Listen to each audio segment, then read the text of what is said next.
깊은 곳으로라고 하는 큰 제목 밑에서 드리는 네 번째 시간입니다. 어제 저녁에 저는 우리의 믿음이 더 깊은 곳으로 나가는 삶이 필요한데 먼저 시작하는 것은 하나님의 은혜에 대한 깊이 있는 깨달음, 각성이 필요하다고 그랬습니다. 그래서 우리를 주님의 제자로 불러주셨는데 부르신 분이 누구신가? 또 누구를 부르셨는가? 또 어떻게 부르셨는가? 왜 부르셨는가? 이런 질문들을 살펴보았습니다. 어제 새벽 시간에는 우리가 주님과의 관계 속에 살아갈 때 가장 근본 열쇠가 되는 기도의 문제를 살펴보았습니다. 우리의 기도를 통해서 우리의 소원을 주님 앞에 아뢰고 주님께서 응답해 주시는 이 놀라운 은혜도 있지만 기도는 그 차원에만 머무는 것이 아니라 하나님과의 사귐, 하나님과의 교제라는 차원에서 말씀드렸습니다. 우리는 많은 경우 하나님께서 주시는 선물에만 관심이 많은데 그게 아니라 그 선물을 주시는 하나님 당신 그 자신을 구할 수 있는 것, 하나님 안에서 아무런 구함이 없어도 쉴 수 있는 것, 이런 기도의 차원도 필요하다. 우리가 기도가 하나님과의 사귐이라고 하면 하나님 앞에 아뢰는 것도 중요하지만 하나님이 뭐라고 말씀하시는지 듣는 기도도 필요하죠. 이 듣는 기도 속에서 침묵이 얼마나 중요한가 이런 말씀들을 드렸습니다. 어제 저녁 시간에는 깊은 곳으로 나가는 삶의 여정에서 가장 중요한 주님께서 쓰시는 하나의 길 가운데 하나가 고난입니다. 광야의 삶입니다. 광야길을 걸어가면서 우리가 어떤 믿음을 가지고 이 광야길을 헤쳐갈 것인지 이런 문제를 말씀드렸습니다. 오늘 이제 마지막으로 결론적인 말씀을 드리려고 합니다. 오늘 아침 우리는 마태복음 5장 38절부터 42절에 있는 말씀을 함께 봉독하셨습니다. 예수님께서 그 산후에서 제자들에게 가르치신 아름다운 교훈이 담겨 있는 부분입니다. 마태복음 5장에서부터 7장에 이르는 산상보훈은 참으로 주옥 같은 말씀이 담겨 있어서 그리스도인의 삶의 대헌장이라 이렇게 불리우기도 합니다. 오늘 함께 봉독하신 말씀의 전후를 살펴보면 우리가 그리스도의 제자로 살아갈 때 구약 성경에서 말씀하고 있는 이런 삶을 넘어서는 게 필요하다. 그런 말씀을 하고 계십니다. 살인하지 말라 말씀했지만 살인하는 게 행동도 문제지만 살인의 행동을 낳는 형제와 자매에 대한 미움의 문제, 중심의 문제를 다스려야 될 것을 말씀하고 계십니다. 간음하지 말라. 간음하는 행동을 하지 않는 것도 중요하지만 간음을 낳는 육신의 정욕, 탐심 이것을 다스리는 것이 필요하다라고 하는 말씀을 하고 있습니다. 또 오늘 본문 말씀을 보면 눈은 눈으로 이는 이로 갚으라 하는 율법 말씀을 넘어서서 우리가 살아갈 것을 말씀하고 계십니다. 오른편 뺨을 때리면 왼편 뺨을 돌려대고 속옷을 가지려고 하는 자에게 겉옷도 주고 억지로 오리를 가고자 하는 자에게 심리를 동행하라 이렇게 말씀하고 계십니다. 사람들은 이런 예수님의 말씀은 참으로 비현실적이고 실현 불가능한 말씀이라고 이야기합니다. 어떻게 그런 일이 가능한가? 모든 인간은 감정을 가지고 있는데 어떻게 오른편 떼면 왼편 뺨도 돌려대고 오리를 가자는 사람에게 심리를 갈 수 있는가? 이런 말씀을 하고 있습니다. 여러분 어떻게 생각하십니까? 이 말씀은 과연 실천 불가능한 이야기입니까? 비현실적인 이야기입니까? 저는 오늘 이 말씀 속에서 이 시대를 살아가는 그리스도인들의 진정한 삶의 모습 찾을 수 있다고 생각합니다. 사랑하는 성도 여러분, 오리를 가고 속옷을 내어주는 삶은 율법의 삶입니다. 법을 지키는 삶이라고 말할 수 있습니다. 세상의 법과 효력을 따르는 도덕을 따르는 삶이라고 말씀드릴 수 있습니다. 물론 오늘 이 시대의 문제는 그리스도인이 되어서 세상의 법과 도덕도 제대로 따르지 못하는데 심각한 문제가 있는 것을 보게 됩니다. 세상 사람들로부터 손가락질 받는 거지요. 그런데 그리스도인의 삶을, 제자의 삶을 부름받은 우리는 세상의 법과 도덕의 차원을 넘어서야 된다고 하는 것입니다. 그런 삶에만 머물 수가 없다고 하는 것입니다. 속옷을 구하는 사람에게 겉옷도 주고 오리를 가자고 하는 사람에게 심리도 가는 그런 삶을 살아야 된다고 하는 것입니다. 그리스도인 된 우리는 엑스트라 말, 덧붙여서 살아가는, 더 가는 그런 삶이 우리에게 필요한 것을 말씀하고 있습니다. 그렇다고 하면 이 심리를 가라, 겉옷을 원하는 자에게 속옷까지도 주라 라고 하는 이 말씀을 따르는 삶이라고 하는 것은 어떤 삶을 말하는 것입니까? 한마디로 말씀드리자면 그것은 사랑의 삶이라 이렇게 말씀드릴 수 있습니다. 결국 그리스도인의 삶의 결론은 사랑에 귀결되어져 있습니다. 제가 공부한 웨슬리 신학대학원의 총장이셨던 분이 닥터 루이스라고 하는 분이 은퇴 예배를 보는데 참석을 했었습니다. 근데 그분이 그날 성경 본문으로 택하신 말씀이 고린도전서 13장이더라고요. 신학대학에서 온갖 천사의 말을 하고 다 하지만 결국 사랑이 없으면 아무것도 아니다. 사랑이 결론이다. 바로 그 얘기였습니다. 우리가 그리스도로서 그리스도의 제자로 살아가는 그 삶의 결론도 결국은 세상이 요청하는 그 기준을 뛰어넘는 엑스트라 사랑, 더 가는, 심리를 가는 그 사랑이 우리에게 요청되는 것을 발견하게 됩니다. 여러분, 오리 정도 가면 크게 손해보지 않을지도 몰라요. 겉옷 주는 정도는 크게 손해 안 볼지도 모릅니다. 그것도 쉬운 일 아닙니다만. 그러나 우리가 이 사랑의 삶을 살아갈 때는 희생이 요청되고 믿지는 것처럼 보여줄 수가 있습니다. 왜냐하면 더 주어야 되기 때문입니다. 잘라내야 되기 때문입니다. 그러기에 여기에는 희생이 따른 삶이라 이렇게 말씀을 드릴 수가 있는데요. 이게 사실은 진정한 사랑입니다. 여러분, 가장 하나님의 사랑에 가까운 사랑이 어머니의 사랑입니다. 어머니의 사랑이 어떤 조건이 있는지는 모르겠습니다. 내가 이 녀석들 잘 키워야 이 다음에 내가 나이 들었을 때 잘 돌보겠지. 그런 기대를 가지고 조건적으로 살아가는 부분이 계실지 모르겠습니다만 사실 그렇지 않습니다. 아낌없이 주는 나무처럼 어머니의 사랑은 주고 또 주고 또 주는 것이 어머니의 사랑인 것을 우리는 깨닫게 되는 것입니다. 돌려받을 희망이 없어도 사랑하는 것입니다. 여러분, 이 사랑이야말로 심리까지 가는 삶, 속옷뿐만 아니라 겉옷까지 내어주는 그런 삶이라 이렇게 말씀을 드릴 수 있습니다.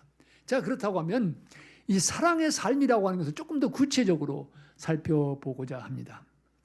사랑을 말할 때 제 마음속에 언제나 기억되는 말씀은 에베소서 3장에 있는 말씀입니다. 에베소서 3장 14절 이하에서 사도 바울은 사랑의 4가지 차원을 말합니다. 바울은 에베소에 있는 성도를 향한 편지 속에서, 기도 속에서 그리스도의 놀라운 사랑의 넓이와 길이와 높이와 깊이를 깨달아 너희들이 알게 된다. 그 사랑으로 충만하게 채워지기를 원한다. 이렇게 말씀하고 있습니다.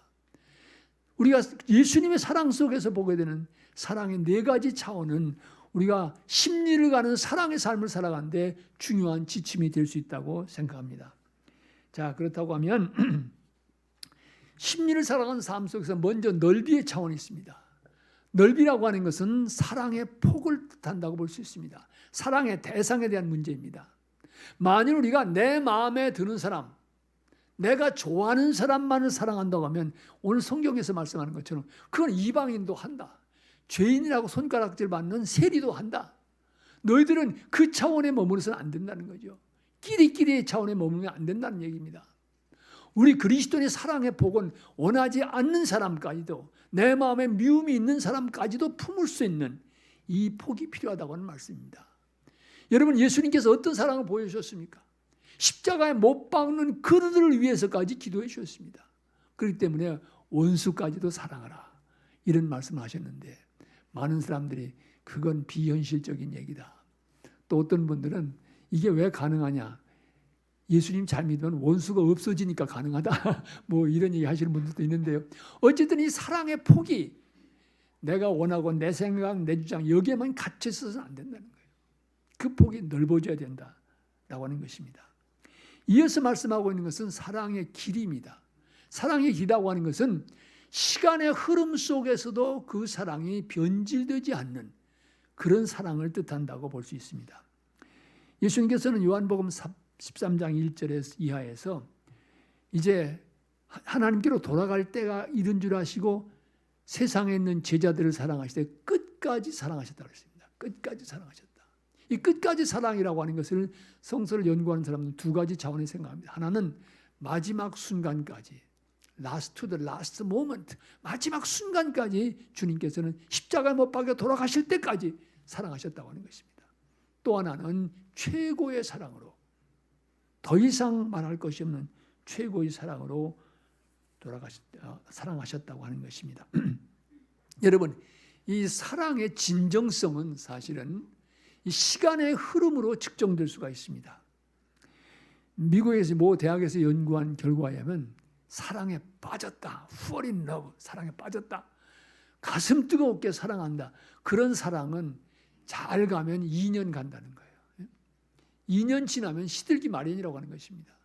그래서 제가 결혼한 이제 부부들 예비 상담하면서 그런 얘기합니다. 야, 너희들 뜨겁게 사랑하는 것 같은데 조심해. 2년 지나면 시들해지는 거야. 그러니까 진정한 사랑이 무엇인지 그 사랑하는 법도 배워야 된다. 이런 이야기를 합니다. 이 가정사역을 하시는 송기론 목사님께서 재미난 이야기를 책에 쓰셨어요. 결혼을 앞두고 사랑하는 관계 속에서 남자가 여자에게 청혼을 할 때쯤이면 가슴이 뜨거운 사랑이죠. 그러니까 여자가 기침만 해도 남자는 이런 반응을 보인다고 합니다. 그대는 악성 코감기에 걸린 것 같소. 당신의 건강이 정말 걱정되는데 내일이라도 당장 입원해서, 아니 오늘이라도 당장 입원해서 종합진단 받으면 어떻소? 내가 잘 아는 분에게 이미 부탁해뒀소. 이런 정도라는 거예요. 근데 결혼한 다음에는 어떡하냐? 아내가 기침하면 여보 잠시만 기다려. 내가 약국 가서 약을 지어리다. 이때만 해도 괜찮아요. 그런데 결혼하고 나서 한 해쯤 지나고 나면은 아내가 기침하면 아니 아스피린이라도 하나 사다 먹지 뭐 하고 있는 거야? 이렇게 되는 거예요. 여기서 더 세월이 흘러서 자녀를 낳은 다음에는 아내가 기침하면 아니 이러다가 아이한테 감기 걸리면 어떡하려고 그래? 이렇게 되지요. 좀 더 세월이 흘러서 아내가 기침하면 여보 좀 분별이 있어야지. 그 애들한테 밥 먹이고 설거지하고 정리라도 한 후에 좀 누워있으면 어떨까? 이 일을 도와줄 생각은 하고 다 하고 쉬라는 거지요. 그 다음에 어떤 말이 나올까? 세월이 더 흘러가면 아내가 기침하면 아니 무슨 여자가 그렇게 약골이야. 5~6월 감기는 개도 안 걸린다는데 내 팔자도 말이 아니다. 이렇게 된다는 거죠. 예? 세월의 흐름을 견디지 못하는 거예요. 사랑의 길이라고 하는 것은 세월의 흐름 속에서도 변화되지 않는 것입니다. 오카넬 목사님께서도 그 설교 속에서 이런 재미난 얘기를 하셨어요.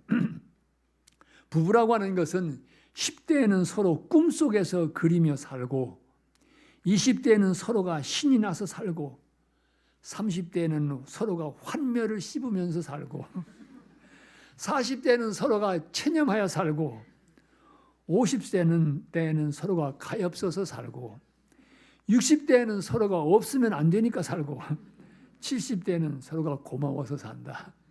그런데 여러분 70대까지 견뎌서 이 사랑의 길이가 고마워서 사는 데까지 가면 잘 간 거죠, 여러분. 예? 우리 여기 연로하신 어른들 다 감사하며 사랑하신 줄 믿습니다. 예? 세월의 흐름을 견딜 수 있어요. 사랑의 길이, 그것은 세월의 흐름 속에서도 변화되지 않는 그런 사랑이라고 말씀을 드릴 수가 있습니다. 세 번째 사랑의 차원은 높이입니다. 높이. 높이라고 하는 것은 사랑의 본질을 뜻합니다. 여러분, 고귀한 사랑이란 어떤 사랑입니까? 희생이 담겨 있는 사랑입니다. 사랑의 본질은 받는 것이 아니라 주는 것입니다. 그런데 많은 사람들이 사랑한다고 하면서 받기만을 기대합니다. 그러다가 보니까 부부 사이에서도 서로 받기만을 기대하다가 보니까 만족이 갈 수가 없는 거예요. 그러다 보니까 불평이 터지고 문제가 생겨나는 것을 볼 수가 있습니다. 사랑은 받는 것이라는 착각을 깨뜨리셔야 됩니다. 높이의 사랑이라고 하는 것은 그만큼 주는 사랑이고 주는 사랑이기 때문에 희생이 따르는 사랑이라고 말씀드릴 수 있습니다. 받기만 하려고 하니까 내가 원하는 게 충족이 안 되면 불평을 하게 되고 내가 사랑의 대상을 잘못 택한 것이 아닌가 이런 생각에도 빠지는 것을 보게 됩니다. 힘이 가는 사랑은 주는 사랑입니다. 이 사랑이 사랑의 본질에 충실한 사랑입니다. 여러분 어려서 주일학교 다닐 때 들으셨던 유명한 얘기가 있지요. 어떤 사람이 지옥에 갔는데 진수성찬을 차려놨는데 거기 둘러앉은 사람들은 다 빼빼 마른 거예요. 다 영양실조예요. 왜 그런가 보니까 이 팔이 굽혀지지 않는 거예요. 근데 서로가 먹으려고 애는 쓰는데 입으로 가져갈 수가 없어요. 그러니까 음식은 쌓여 있는데 사람들이 다 영양실조가 되어 있고 메말라 있고 음식은 사방에 흩어져 있어요. 그 사람이 천국에 갔더니 조건은 똑같아요. 그런데 모두가 영양 상태가 좋고 행복한 거예요. 왜 그럴까요? 거기서는 앞에 앉아 있는 사람이 앞에 있는 사람은 먹여주고 그 사람은 이 사람을 먹여주니까 거기서 서로가 먹으면서 팔을 펴지 않는 조건은 똑같지만 앞에 사람 먹여주면 그 사람이 나를 먹이고. 여러분, 먼저 받으려고 하면 지옥의 삶이에요. 먼저 주려고 할 때 거기 천국의 삶이 있는 것을 볼 수가 있습니다. 네 번째, 사랑의 깊이라고 하는 것은, 사랑이라고 하는 것은 감정을 포함하는 전인격적인 것이라고 하는 것입니다. 그 말은 사랑에는 감정뿐만 아니라 생각과 의지도 담겨야 된다고 합니다. 많은 사람들은 사랑을 감정의 차원에서만 생각을 합니다. 물론 이 감정의 차원에 서로가 솔직한 것 대단히 중요합니다. 그러나 이 감정의 차원에 매달리게 되면 앞에서 말씀드린 것처럼 식기 마련입니다. 사랑의 여정에도 업앤다운이 있는 거죠. 오를 때가 있고 내려갈 때가 있는 거예요. 그러니까 감정이 식어지면 이제는 사랑이 식었기 때문에 더 이상 나는 당신을 사랑하지 않는 것 같다. 그러니 우리가 계속 살 이유가 뭐냐? 이러면서 헤어짐의 길을 택하는 사람들이 있지요. 근데 여러분, 결혼할 때 결혼 사역을 어떻게 합니까? 아플 때든지 건강할 때든지 가난할 때든지 부할 때든지 어떤 환경 중에서라도 이 사람을 남편으로 아내로 삼아 사랑하겠습니다. 커미트먼트예요. 거기에 의지적인 결단이 담겨 있는 것입니다. 그렇기 때문에 이 사랑의 본질은, 사랑의 깊이는 바로 전인격적인 사랑에 대해서 발견될 수 있다 이야기할 수 있습니다. 스캇 팩 같은 사람은 감정은 오히려 진정한 사랑이 아니다 이렇게 얘기합니다. 왜냐하면 감정에는 상대방을 향한 배려나 책임보다는 자신의 욕망의 충족이 앞서기 때문에 감정은 진정한 사랑이 아니다 이런 이야기까지 합니다. 깊이 있는 사랑, 심리 가는 사랑은 감정의 차원을 포함하지만 그것을 넘어서는 전인격적인 차원에 있다 말씀을 드릴 수 있습니다. 여러분, 심리 가는 사랑은 바로 이런 네 가지 차원, 주님께서 보여주신 사랑의 이 네 가지 차원을 간직하고 있는 사랑의 모습이라고 볼 수가 있습니다. 이 사랑으로 가정 안에서, 교회 안에서 함께 나누며 살아가는 그것이 바로 사랑의 공동체가 아니겠습니까? 이 사랑을 세상 속에 직원하라고 주님은 우리를 부르신 것입니다. 그런데 문제는 이렇게 사랑이 아름답고 귀하고 네 가지 차원이 있지만은 어떻게 그 사랑을 실천할 수 있는가? 여기에 고민이 있는 거지요. 사랑이 뭔지는 알 것 같은데 어떻게 그런 사랑을 실천하며 살아갈 수 있습니까? 여러분, 우리의 인간의 힘만 가지고는 안 됩니다. 인간의 감정이라고 하는 것은 쉽게 메마르기 마련입니다. 그렇기 때문에 하나님의 사랑이 우리의 삶 속에 주입돼야 돼요. 이 사랑이 주입되어야 사랑할 수 있는 힘이 생기는 것입니다. 사랑이신 하나님께로 돌아갈 때 바로 그 사랑이 우리 안에 임하게 될 때 사랑할 수 있는 힘이 생기게 되는 것입니다. 그렇기 때문에 깊은 곳으로 가는 것이 필요합니다. 얕은 물가에서는 이런 사랑을 할 수가 없습니다. 하나님의 사랑을 깊이 깨닫고 깊은 기도 속에서 하나님을 사랑하게 될 때, 하나님이 우리의 필요한 것을 공급해 주신 대상이라는 차원을 넘어서서 하나님을 사랑하게 될 때 바로 그 사랑이 우리에게 임해서 이런 사랑을 나눌 수 있는 길을 가능케 하는 것입니다. 힘으로도 못하고 능으로도 못하지만 하나님의 영이 우리에게 임하시는 사랑의 주님이 우리의 몸과 마음과 영혼과 생각을 붙드시면 우리는 살아갈 수 있습니다. 이것은 불가능한 현실이 아니라 비현실적인 일이 아니라 이 사랑을 나누며 살아갈 수 있는 그런 세계가 열려지게 되는 것입니다. 특별히 오늘 이 시대에 심리 가는 사랑이 절실히 요청되는 것을 우리는 발견하게 됩니다. 여러분, 오늘 이 시대에서 많이 중요하게 취급되는 것이 정의입니다. 공정입니다. 역대 정부에서 이 이슈를 많이 말하지요. 한번 그런 생각을 해본 적이 있어요. 왜 정의, 공정의 이슈가 그렇게 중요할까? 생각해 보니까요. 오늘 이 시대에서 개인의 자유가 극대화되다가 보면 개인의 이익관계가 충돌하게 돼 있어요. 모든 사람들 자기 손해보는 거 원치 않습니다. 자기 이익 추구되어지길 원하는. 그런데 이것이 갈등이 생기는 거죠. 그러니까 손해보고 싶지 않은 거예요. 그렇기 때문에 공정과 정의라고 하는 것이 이 문제를 해결하는 길로 많은 사람들이 이야기하는 걸 보게 됩니다. 여러분, 그런데요, 이 역사 속에서 이 자유라고 하는 것과 평등이라고 하는 것은 서로 그 갈등 속에 있는 그런 개념으로 이해되어 왔습니다. 생각해 보시기 바랍니다. 자유가 극대화가 되어지면은 거기는 평등이 깃들기가 어려워져요. 왜? 각자의 자유가 중요하니까. 그런데 평등을 강조하다가 보면 자유가 훼손되게 되는 거죠. 여러분, 가장 좋은 예가 평등을 말하는 것이 뭡니까? 공산주의 유물사관입니다. 자본주의의 모순이 극대화될 때 결국 세상은 공산주의 사회로 넘어간다. 공산주의 세상을 펼쳐봤지만 그 실험은 끝나고 말았습니다. 그거로 되는 게 아니라는 거예요. 그러면 자유와 오늘 우리 한국 정부도 마찬가지죠. 여러분이 세금을 많이 내는 이유가 뭡니까? 이 세금을 통해서 평등을 향해서 조금 더 구석진 곳을 향해서 그늘진 곳에 햇볕을 비치자는 것 아닙니까? 그렇기 때문에 이 둘이 참 중요한데요. 자유와 평등이라고 하는 이 개념이 어떻게 종합될 수 있는가? 한마디로 말씀드리면 예수 그리스도의 복음 안에 있습니다. 사랑 안에 있습니다. 사랑이 이 문제를 해결해 줄 수가 있습니다.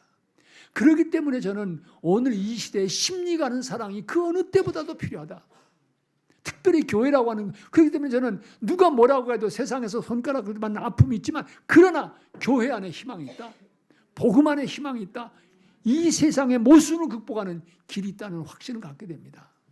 여러분, 어둡고 그늘진 그곳에 심리를 가는 사랑이 펼쳐지게 될 때 그 안에 불평과 불만과 어려움들이 사그라들게 되는 거죠.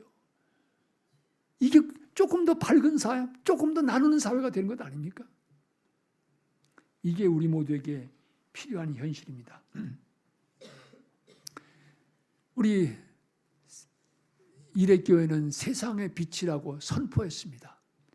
이름 앞에 세상의 빛, 이레교회.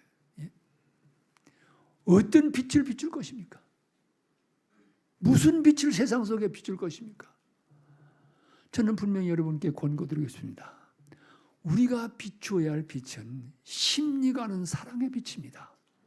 이 사랑의 빛으로 어둑진 곳, 절망에 있는 사람들 따뜻하게 부둥켜 안고 이 사랑으로 감싸고 이 사랑으로 우리 형제들을 붙들어 줄 때 그 인생이 일어설 수 있고 세상이 밝아지고 우리 세상의 빛 이레교회의 사역이 닿는 곳마다 생명이 살아나는 역사가 일어날 줄로 믿습니다.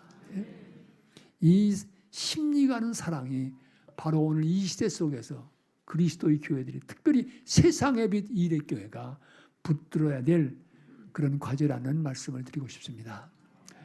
그 엄상익 변호사라는 분이 계신데요. 이분의 글을 읽으면서 참 가슴 뿌듯한 흐뭇한 이야기를 들을 수 있었습니다. 그래서 저도 이 이야기를 여러분과 나누면서 오늘 설교를 좀 줄이려고 하는데요. 이분들이 강원도에 그 동해안을 여행할 때 했던 것 같습니다. 저녁 무렵에 아내가 게를 먹고 싶다고 했다. 묵호항 근처에 어시장 안에 게를 쪄서 파는 식당들을 돌아봤다. 관광객들이 많이 찾는 장소였다. 새로 인테리어를 한 듯한 깨끗한 식당 2층으로 올라갔다. 아내와 나는 바다가 보이는 창가 식탁에 자리를 잡고 앉았다. 사실 나는 늦게 먹은 점심이 소화되지 않아서 별로 배가 고프지 않았다. 게를 넣은 라면 정도 먹으면 충분할 것 같았다. 그렇지만은 아내가 먹을 정도의 양과 조금 보태서 자리값 정도는 해줘야 되겠다 생각을 했다. 주문을 받으러 온 50대쯤 되는 여자가 다가와서 말한다. 저의 식당은 세트로 팝니다. 2kg 이상의 게, 거기다가 회와 멍게나 해삼 등이 곁들여 나오게 되어 있습니다. 한 세트의 가격은 17만 원입니다. 나이 먹은 우리 부부가 먹기에는 부담되는 양이었다. 아내가 주문을 받으려는 여자에게 말했다. 게를 1kg만 주문할 수는 없을까요? 자리값이 안 되면 쪄주시면 그걸 사가지고 가서 집에 먹었으면 좋겠어요. 그렇게는 안 되겠는데요. 여자는 그들이 정한 양과 가격의 음식을 먹지 않으면 나가라고 하는 눈치였다. 우리 부부는 할 수 없이 멋쩍게 일어나서 그 음식점을 나왔다. 아내가 나보고 말한다. 들어갈 때부터 헐렁하게 옷을 입은 우리 부부를 돈이 없게 보고 마땅히 하지 않는 눈치였어. 마침 그때 그 우리 엄상익 변호사는 부평의 오일장에서 파는 5,000원짜리 반바지와 싸구려 사치를 입고 있었다고 합니다. 그런 차림이 편했기 때문입니다. 우리는 다시 나와서 식당가를 걷다가 문이 열려있는 다른 허름한 가게로 들어갔다. 안쪽에 탁자에 남녀 한 쌍이 앉아있고 우리가 문 쪽의 탁자에 자리를 잡았다. 주방 앞에서 젊은 남자가 김에 찐 게를 접시에 먹음직스럽게 담고 있었다. 아내가 그걸 보고 남자에게 말한다. 우리도 저런 게를 주문하고 싶은데요. 죄송하지만 지금 게가 없습니다. 지금 그 요리하시는 건 뭔가요? 이건 저기 앉아 계시는 손님들이 주문을 해서 옆에 게를 파는 집에서 저희가 사가지고 와서 찐 것입니다. 저분들 겁니다. 우리도 그렇게 해주시면 안 될까요? 아내는 오늘따라 몹시 게를 먹고 싶은 모양이다. 그러니까 주인이 말합니다. 게를 파는 집이 문을 닫았습니다. 그리고 이미 게를 잡는 시즌은 지났습니다. 러시아에서 수입한 게도 없습니다. 그러면 할 수 없죠. 곰칫국 2인분을 주세요. 아내는 서운한 표정이 역력했습니다. 잠시 후에 우리 탁자 위에 있는 냄비에서 2인분의 곰칫국이 끓기 시작했습니다. 그 무렵에 가게에서 일하는 그 남자가 부드러운 흰 속살이 보이는 빨간 게가 담긴 접시를 우리 부부의 탁자 위에 놓으면서 말했다. 저쪽에 계신 손님이요. 잡수시라고 주시는 겁니다. 우리 부부는 깜짝 놀랐다. 저쪽 탁자에 앉아있는 손님을 보았다. 50대 중반쯤 되어보니 남녀였다. 우리보다 한창 나이가 젊어서 전혀 모르는 사람이었다. 그들도 우리를 모르기는 마찬가지인 것 같았다. 그냥 넙죽 받아먹을 수가 없었습니다. 그들 향해서 감사합니다 라고 인사했더니 남자가 말합니다. 아닙니다. 인생은 나누며 사는 거죠. 얼마나 멋있는 얘기입니까? 인생은 나누며 사는 거죠. 자기가 오더한 게 그냥 다 혼자 먹어도 되는 거예요. 근데 게를 먹고 싶어하는 그 사람에게 나눠주는 이거는 여러분 심리 가는 사랑이 아닙니까 사실은? 인생은 나누며 사는 거죠라고는 대답이 왔다. 남자의 짧은 대답이었지만 자신의 철학을 즉각적인 선한 행동으로 나타내는 것이 특이했다. 그렇게 하기가 쉽지 않았다. 그들의 상을 보니까 국물이 없어 팍팍할 것 같아 보였다.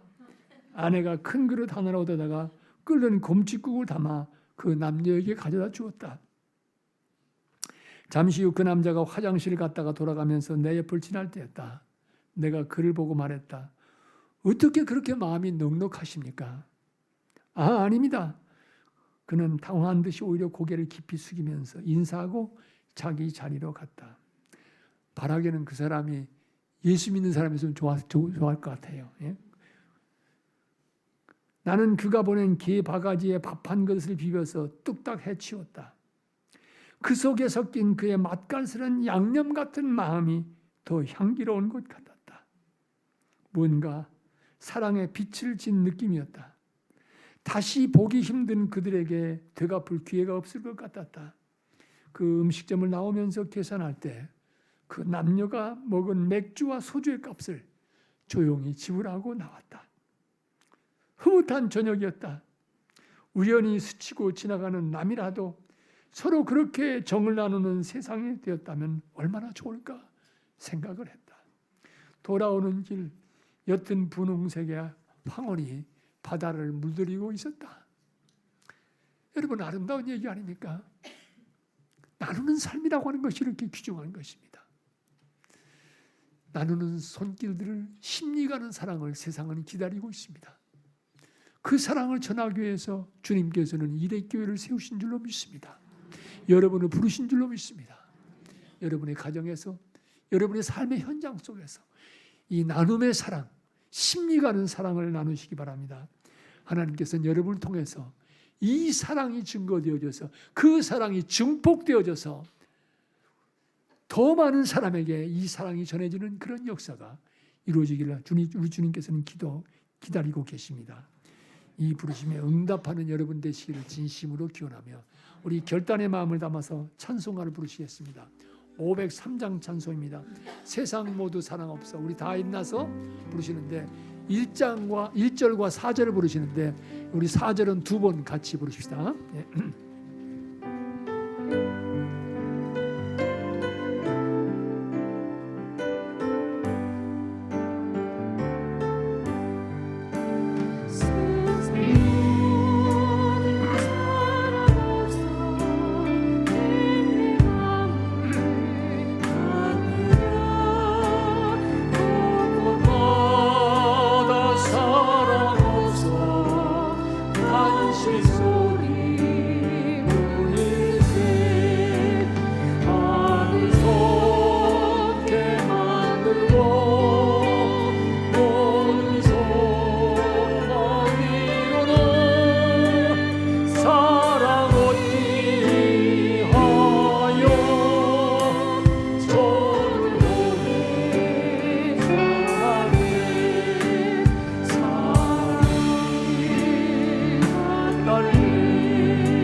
한 번 더 부릅시다. 이갈 중에 이끌려온 사랑받기 원하로 아이로 소리 질러 사랑받기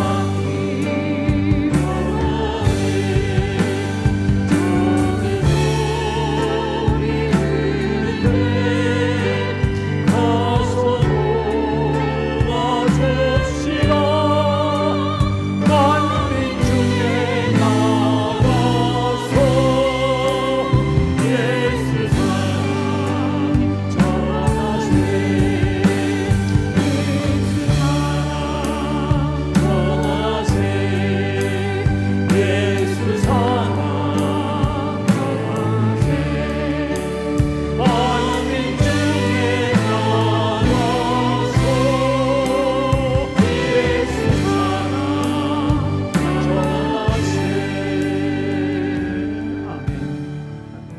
자리에 앉으시기 바랍니다.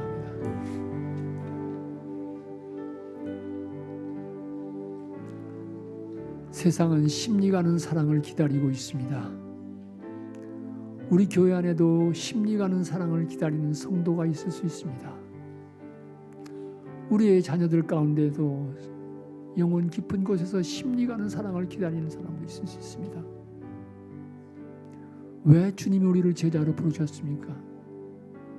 심리가는 이 사랑 나누라고 우리를 부르신 줄로 믿습니다.